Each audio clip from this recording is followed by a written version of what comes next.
These traditionalist Catholics are defying Pope Leo XIV and embracing their outsider status. Add AP News as your preferred source to see more of our stories on Google. Add AP News on Google. Add AP News as your preferred source to see more of our stories on Google. Share Vatican City app.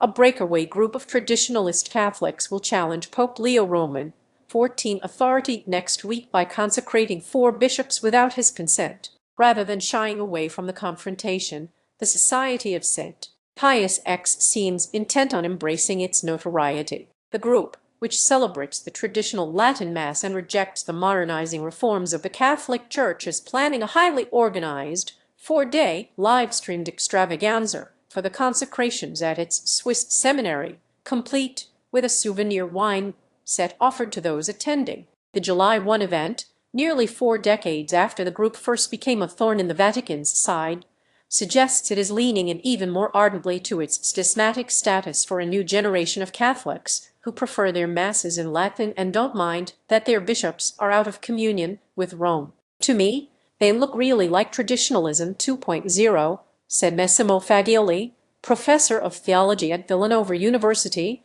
Leo's alma mater. The group, known as the SSBX, has embraced a digital branding of its religious identity despite its anti-modern, integralist agenda. Their game is not about getting back into the fold, but getting back into the monopoly of that ultra-traditionalist identity, Fagioli said.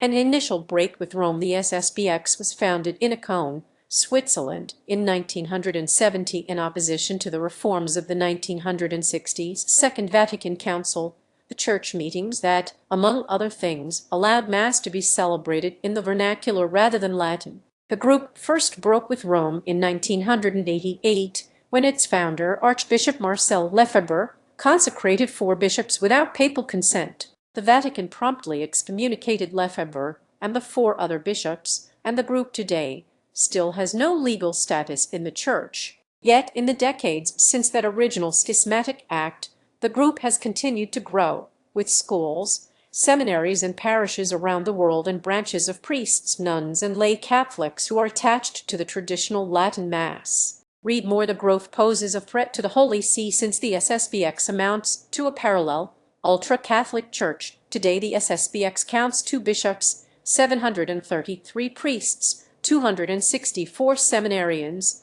145 religious brothers, 88 oblates, and 250 religious sisters representing 50 nationalities, according to SSBX statistics. Next week, their numbers will grow with ordinations of a handful of new priests and 4 new bishops: Pascal Schreiber of Switzerland, Michael Goldade of the United States, Mitchell Poinsonet de Sivry of France, and Marc Hanapier, also of France. The Vatican has already warned that such consecrations constitute a schismatic act and a grave offense to God that incurs automatic excommunication or a casting out of communion under the Pope for the 4 bishops and those who perform the rite. A planned consecration to save souls. The SSBX Superior, the Rev. David Pagliarani, has justified the consecrations by arguing that the SSBX 2 surviving bishops from the original 1988 consecrations are old and can't minister to such a global reality.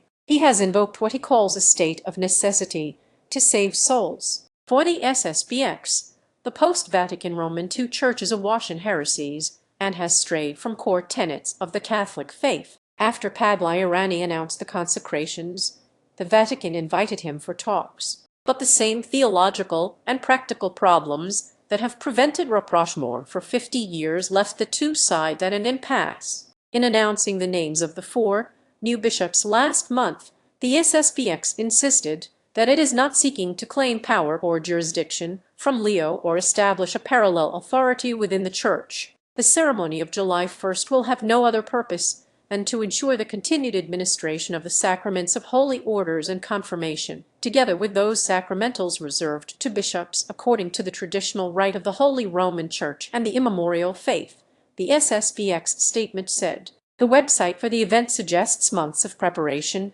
for thousands of people to attend.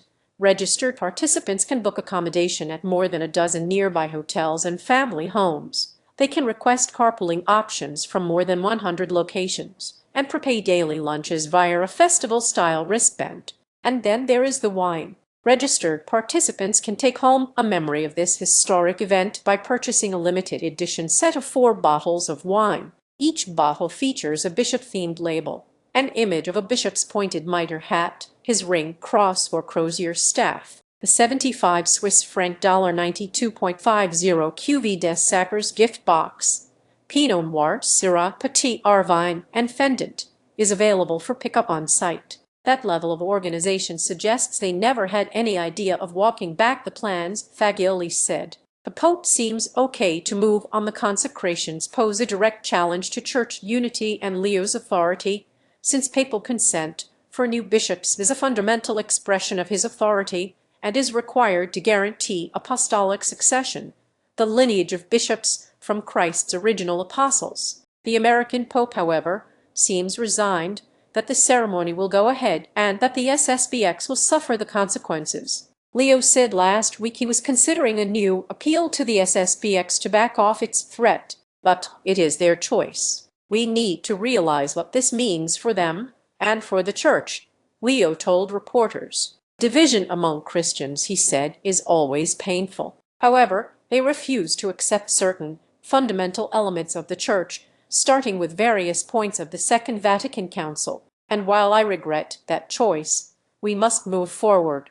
Other traditionalists react with both dismay and sympathy. From the start of his pontificate, Leo has sought to pacify relations with Catholic traditionalists that worsened under Pope Francis. While the Argentine Pope had offered some concessions to the SSBX, he cracked down on the spread of the Old Latin Mass among other traditionalists in communion with Rome. These Catholic traditionalists opposed Francis' crackdown and sympathized to some extent with the SSBX arguments about a crisis in the Church today. But they haven't gone to the SSBX and are firm that the consecrations are an unlawful act of disobedience. Joseph Shore, head of the Latin Mass Society of England and Wales, said the consecrations were intended to be very public, unlike unauthorized ordinations by other fringe groups that take place in hotel rooms. There's a general principle that Catholics have a right to know that their sacraments are valid, he said, and they, the SSBX, have the resources to do it nicely.